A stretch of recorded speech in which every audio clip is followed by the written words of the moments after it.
võib isegi öelda Eesti üks parimaid režissööre Tanel Toom ja Eesti superprodutsent Ivo Felt, kellel on nüüd ka kohe aplausi saatel ette, palun.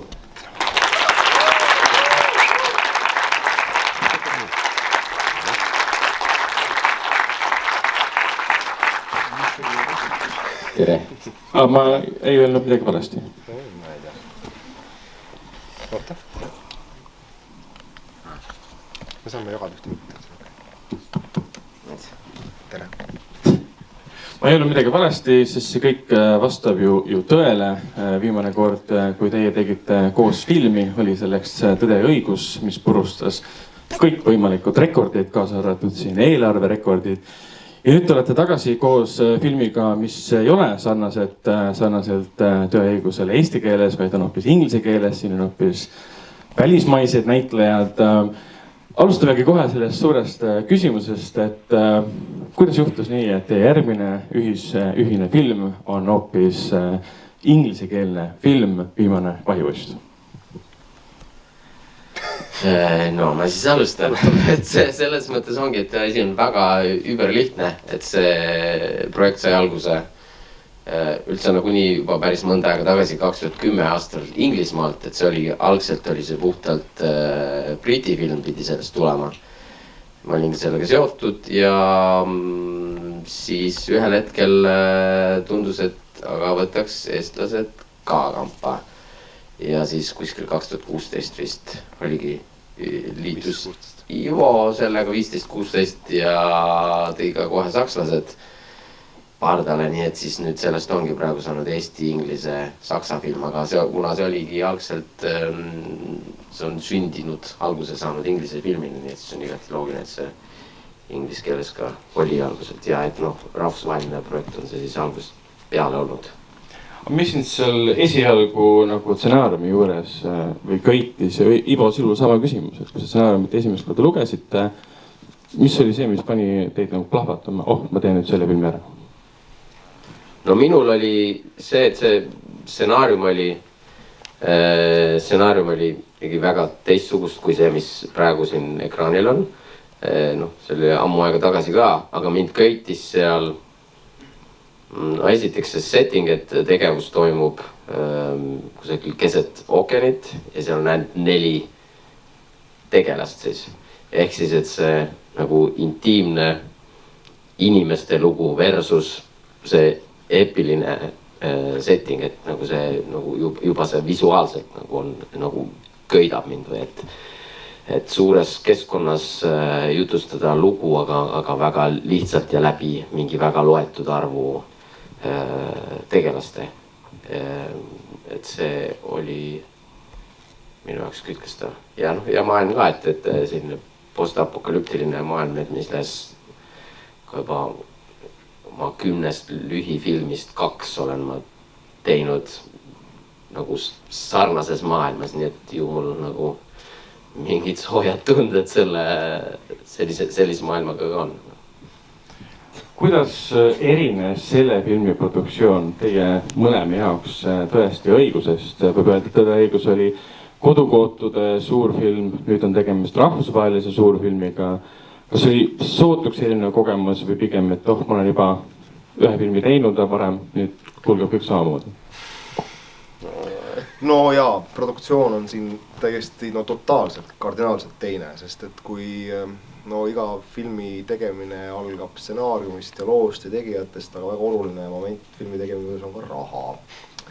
Ja kui Tõde ja õigus tehes meil lihtsalt õnnestus olla valitud Eesti Vabariik 100 programmi poolt ja film väga suures osas saada finantseeritud Eesti maksumaksja poolt, ehk siis selle Eesti Vabariik 100 programmi raames, siis praegune film on totaalselt teistsugune, et ta oma numbritelt ei ole väga erinev Tõde ja õigusest, ta on natukene kallim.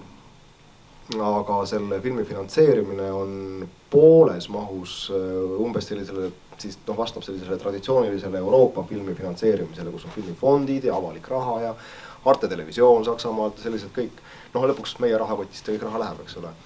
Aga teine pool, ehk siis umbes 1,5 miljonit, natuke rohkem eurot on investorite, ettemüükide, nii-öelda sellist siis kommerts ja päris nagu nii-öelda kõva raha.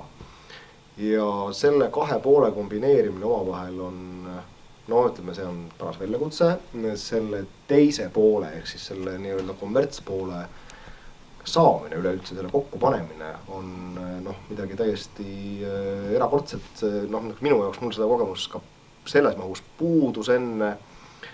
Kuna see film Inglismaalt algas, siis seal mingisugused asjad ees nagu juba olid, aga seda oli väga vähe. Ehk siis tegelikult meie leidsime ikkagi ühes siis sellisest olukorrast, kus meil nii-öelda selle avaliku raha ja pool sellest eelarvest saime kokku päris kiiresti, aga see teine pool, selle kokkupanemine võttis kohtul kaua aega ja see tõi endaga kaasa väga palju osapooli. Sellel filmil on kokku 18 produtsenti, kellest küll on, ütleme siis need 5 on nagu päris need, kes filmi tegemisega nagu akuutselt seotud olid, 13 on sellised, kes kas siis finantseerisid või aitasid midagi muud sinna juurde tuua. Et kõik need 18 inimest saaksid oma huvid kaitstud. See on iseenesest juba päris kaenamurde trikk. Et ma võin öelda küll, et see on mulle selgelt kõige keerulisem film, mis ma kunagi teinud. Ja kindlasti järgmine projekt on samasugune tohutu suur ettevõtmine. Ei pruugi olla. Pigem väiksem ja kodukootud 2,5 tunnine näiteks Tõde ja õigus 2. Ei, see ei tähenda seda, et nagu, et peab olema mingisugune kuidagi väiksem või kodukootum, aga lihtsalt tõesti see taust lihtsalt, et selle filmi siis finantsskeem või kuidas see siis ütleb, oli lihtsalt väga keeruline. Et samasugust filmi saab kindlasti nagu on võimalik kusagil mujal teha teistsuguse finantsskeemiga, mis ei oleks nagu üldse nii keeruline. Et ongi, sa vaatad ekraanilt mingit filmi, aga ega sa kunagi ei tea, kui keeruline nüüd seda tegelikult oli produtseerida, sest ega see ju ei paista ju tavaliselt välja või ei tohiks või sa ei tea neid taustalugusid. Et see ei tähenda, et mingit võib ka palju odavamat filmi teha, veel keerulisemalt kindlasti on võimalik. Aga kas on vaja? Ja teisest küljest, kui me võtame tõesti kallid filmid, siin sellised nagu päris kallid filmid, stuudiofilmid, Hollywoodi filmid, siis need tegelikult on finantseeritud ühest allikast.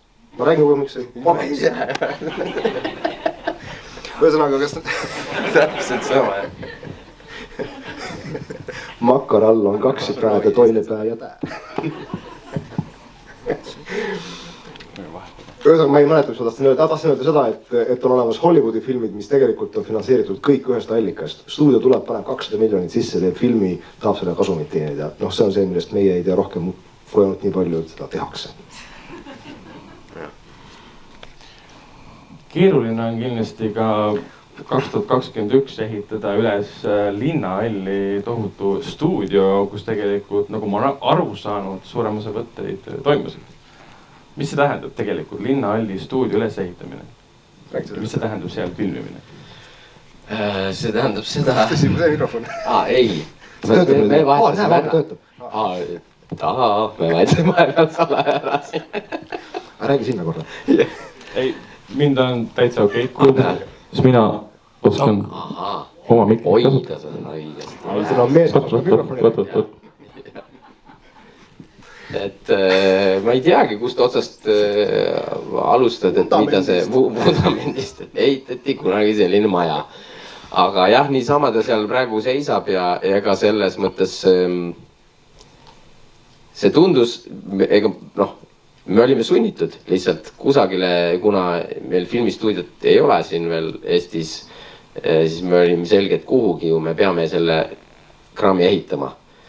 Ja ka see on päris oluline, et see oleks siin samas kusagil lähedal Tallinnas, et see ei raiskaks iga päev, ütleme, et kui juba Viimsisse seda teha, siis sul läheb iga päev juba rohkem kui tund aega, võib-olla isegi 2 tundi läheb transpordi peale. See aeg kõik koliseb võtteajast sul, sa ei taha seda. Nii et ongi, et kuidas, kus oleks võimalik siin samas võimalikult lähedal linnas see asi püsti ehitada. Et see siis ei võta ka ajaliselt aega sinna ja linnahall nagu paraku tundus suht ainuke variant, kus oli piisavalt ruumi, et need toad või ruumid siis ehitada ja loomulikult see nagu lihtne olnud, et see rõve külm on seal, läbi sajab, kõik need hallitused ja kõik muud asjad on ju. Aga samas jällegi, noh, et mis need plussid on, et on siin kesklinnas, siin on võimalik see ligipääs siis lavale, et sa saad autodega sinna oma ehitusmaterjali värki viia, et noh, et see on nagu ka täpselt sama oluline, et sul üldse oleks võimalik midagi ehitada. Ja siis lõpuks tundus nagu see ikkagi nagu kõige mõistlikum ja siis nii sai lihtsalt. Kindlasti, kuna tegemist on ikkagi mitme riigi koostööfilmiga ja teil on 18 erinevat produtsenti, kas see mängis rolli, mis ja kuidas moodi saite näitlejaid valida? Ma usun, et see dikteeris ka, aga kuidas te näitlejad leidsite, kas te olite juba stsenaariumit lugedes teadlikud, ahah, Toomas Kretschmann läheb nüüd siia rolli, Keit Bosworth läheb nüüd siia rolli või see selline piinarikas casting protsess, mille päeva lõpus vaatasite nimekirju läbi, mõtlesid, et okei, ma nüüd lõpuks võtan ära. Räägi sa sellest. No jällegi selle filmi külge on aja jooksul olnud attached päris palju erinevaid näitlejaid, sest et see ongi võtnud päris kaua aega ja aeg läheb edasi. Ja jällegi, kas on nagu näitlejate saadavus ei ole see või ikkagi tundub, et on keegi veel parem oleks või endal mõtted muutuvad. Et nii, see on nagu hull maletamine või selline kombinatsioon, et aga see on kõik jällegi mõnusalt võimalik ja jälle teistsugune kui Eestis, et kui Eestis meil siin tavaliselt ongi, et see näitlejate basseen ei ole nii suur ja sa tead kohe algusest peale, nad on teda ja siis sa pead kogu selle võttegraafiku ja oma nagu selle filmimise graafiku nagu selle järgi kuidagi siis üritada sättida või teha, sest et Eestis on kõik näitlejad tulevad teatrist ja erinevatest teatritest ja neil on ju, elu läheb seal edasi. Et kuidas see võimalik on, et see maletamine kõik käib nagu väga suures mahus selle järgi, aga selle projekti puhul oli jah, selles mõttes mõned, okei, meil on sellised kuupäevad, filmime september-oktoober 2021, alustatakse vaatama, kes on sellel ajal vabad. Siis muidugi ka see, ma arvan, et sa vihjasid oma küsimusega sellele, et mida nagu produtsendid ütlesid, et seal on pigem mitte, või jah, nad lähevad ju produceritena kirja, et nagu mingisugused levitajad ja müügid, altitude'id ja et selles mõttes neil on muidugi, kelle nagu, et mingisugune osa rahast, milles sa seda filmi teed, on ettemüük. Aga seega peab olema kindel nendel inimestel, et seda filmi on võimalik ka mingil määral pärast müüa ja mis müüb mingisugused nimed. No korrastame vahele, see on täiesti konkreetselt, selle filmiga oli ikkagi nii, et siin pidi olema kindlasti üks näitleja, kelle nimi nagu müüb. Parem 2, isegi 1,5 on asi. Ja see oli, see oli nagu pool teada ka, eks. Aga see oli selge tingimus ja see tingimus peamiselt tuli filmi Ameerika levitajalt, kellel oli teatud nimekiri, see on ühesõnaga, nii-öelda, see on selline imelik sõna nagu bankable. Kes on bankable ja kes ei ole bankable.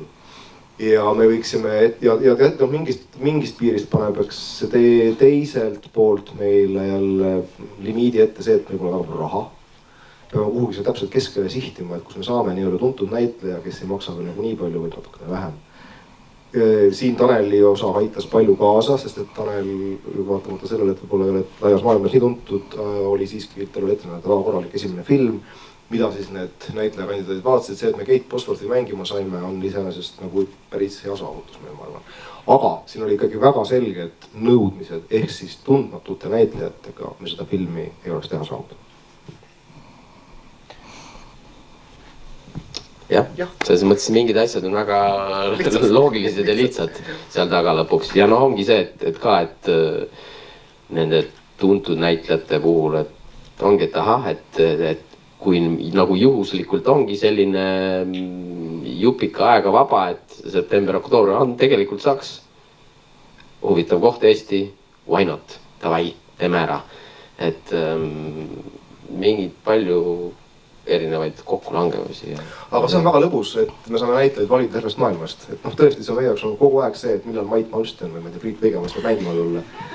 aga nüüd ei ole, on ju, noh, ma ei tea, Olga Kurilenko ei saa tulla ja võtame Keit Bosworthi näiteks, et see on täitsa mõnus olukord, jah, siin on omad väga suured eelised.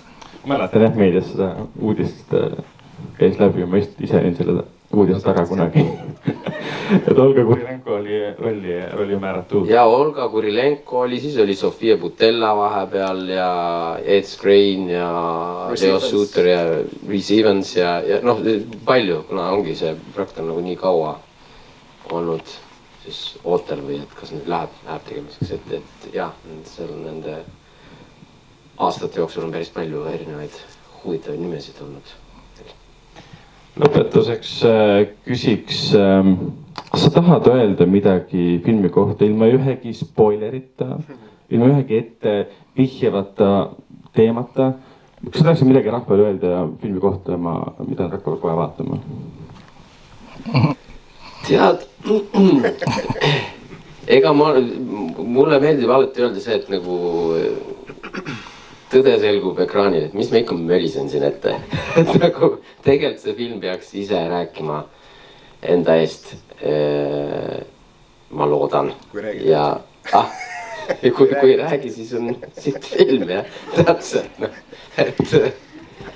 et ma ei tea, mina ütlen lihtsalt seda, et aitäh, et vaatama tulite, mul on ülimalt hea meel, et seda kinost teete. Ootame sellise mobiiliekraanil tuleb. aitäh, aitäh.